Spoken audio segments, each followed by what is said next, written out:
नमस्कार मित्रांनो, जय महाराष्ट्र. मी ईश्वर पाटील आणि आपण पाहताय टेक महाराष्ट्रीयन. मित्रांनो, मुख्यमंत्री माझी लाडकी बहीण योजनेत आता परत तुमच्यासाठी एक जबरदस्त आणि नवीन अपडेट घेऊन आले मित्रांनो. हो, मुख्यमंत्री माझी लाडकी बहीण योजनेत आता शासनातर्फे तुमच्या खात्यांमध्ये डायरेक्ट प्रत्येकी एक रुपया पाठवला जाणार आहे मित्रांनो.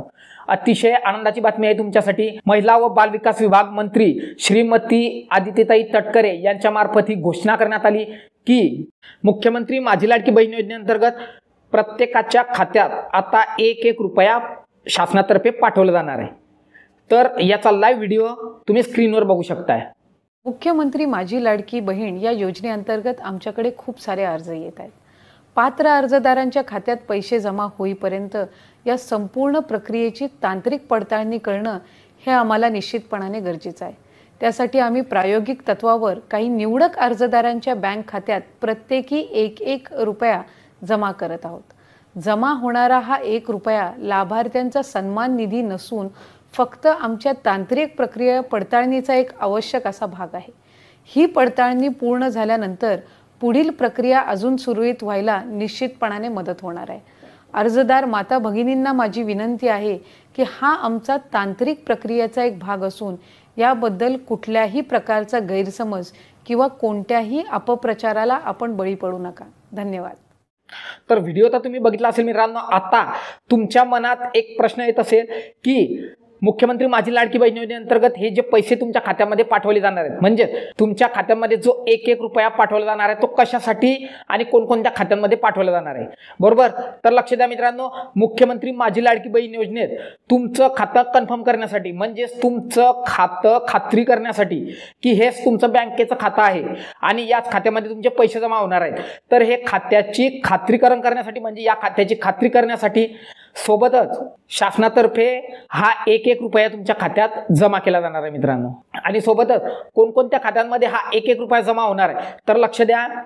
मुख्यमंत्री माझी लाडकी बहीण योजनेत आता तुम्ही जेवढेही फॉर्म भरले त्यापैकी आतापर्यंत जेवढेही प्राप्त अर्ज झाले असतील त्यापैकी जेवढेही मंजूर अर्ज असतील मित्रांनो, म्हणजे ज्या लाभार्थ्यांचे अर्ज मंजूर झाले असतील त्या सर्व लाभार्थ्यांच्या खात्यात पैसे पाठवण्याची प्रक्रिया आता पुढून सुरू होणार आहे मित्रांनो. म्हणजे जेवढेही लाभार्थी पात्र ठरतील, म्हणजे ज्यांचे अर्ज मंजूर झाले असतील आता त्यांच्या सर्वांच्या खात्यात शासनातर्फे आता हे पैसे पाठवले जातील किंवा हा एक रुपया त्यांच्या खात्यात पाठवला जाणार आहे, बरोबर? या व्यतिरिक्त एक कॉमन प्रश्न जो तुमच्या मनात असतो की कोणत्या खात्यांमध्ये आता माझ्या कोणत्या खात्यामध्ये हे पैसे जमा होणार किंवा कोणतं खातं माझं खात्री केली जाणार आहे, बरोबर?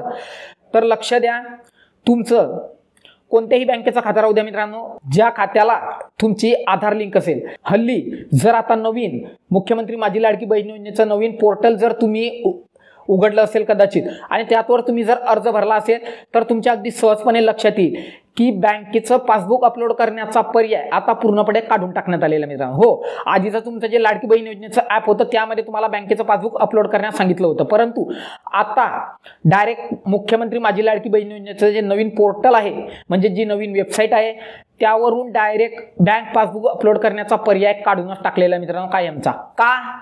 तर तुमचं जे कागदपत्र आहे त्याच्यावरती तुम्हाला दिलेलं आहे तुमच्या बँक खात्याशी आधार संलग्न आहे का, म्हणजे तुमच्या आधार कार्डला तुमची बँक जोडलेली आहे का. तर तुमच्या आधार कार्डमध्ये जी बँक लिंक दिसेल त्याच खात्यामध्ये डायरेक्ट तुमचे हे पैसे येणार आहेत.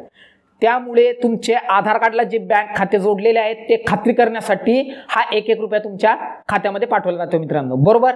आता या व्यतिरिक्त तुमचं केंद्राचं खातं राहू द्या, युनियनचं राहू द्या, कोऑपरेटिव्ह बँकेचं खातं राहू द्या, बुलढाणा अर्बनचं राहू द्या, माझं कल्याण जनताचं खातं राहू द्या, तुमचं HDFC, ॲक्सिस, तुमचं SBI राहू द्या, सेंट्रल कोणत्याही बँकेचं खातं राहू द्या, JDCC बँकेचं का असो ना, तुमच्या ज्या खात्याला लक्षात आलं मित्रांनो, तुम्ही जे वारंवार कमेंट्स करत बसता की सर बँकेचं खातं हे चालेल का, बँकेचं खातं ते चालेल का, तर तुमच्या आधार कार्डला फक्त तुमच्या बँकेचं जे ऑनलाईन ट्रान्झॅक्शन पाहिजे मित्रांनो, म्हणजे तुमचं आधार कार्ड त्या तुमच्या खात्याशी लिंक पाहिजे. तुमचं आधार कार्ड तुमच्या खात्याशी लिंक असेल तर डायरेक्ट तुमचा आधार नंबर टाकल्या डायरेक्ट तुमचा तिथं बँक लिंक दिसणार आहे आणि त्या खात्यामध्ये डायरेक्ट हा एक रुपया पाठवला जाणार आहे, बरोबर? तर तुमचं कोणतंही खातं राहू द्या, डायरेक्ट तुमच्या खात्यामध्ये हे पैसे पाठवले जातील किंवा हा एक रुपया तुमच्या त्या खात्यामध्ये पाठवलं जाणार मित्रांनो, खात्री करण्यासाठी. तर अशा पद्धतीने मित्रांनो मुख्यमंत्री माझी लाडकी बहीण योजनेत शासनाने नवीन निर्णय आता तुमच्यासाठी घेतलेला आहे मित्रांनो. आणि यामार्फत तुमच्या खात्यामध्ये लवकरच शासनातर्फे प्रत्येकी एक रुपया पाठवला जाणार आहे. हा एक रुपया तुमचं खातं कन्फर्म करण्यासाठी म्हणजे खात्री करण्यासाठी पाठवला जाणार आहे मित्रांनो. आशा करतो माहिती तुम्हाला आवडलीच असेल, आणि आवडलीच असेल तर प्लीज आपल्या चॅनलला सबस्क्राईब करायला विसरू नका, कारण आपल्या चॅनलवर तुम्हाला असेच नवीन व्हिडिओ मी वारंवार देत राहतो आणि यापुढेही देत राहणार आहे. तर चला मित्रांनो, भेटू आपल्या पुढच्या अजून एका दणदणीत इंटरेस्टिंग आणि जबरदस्त टॉपिकमध्ये. तोपर्यंत जय महाराष्ट्र.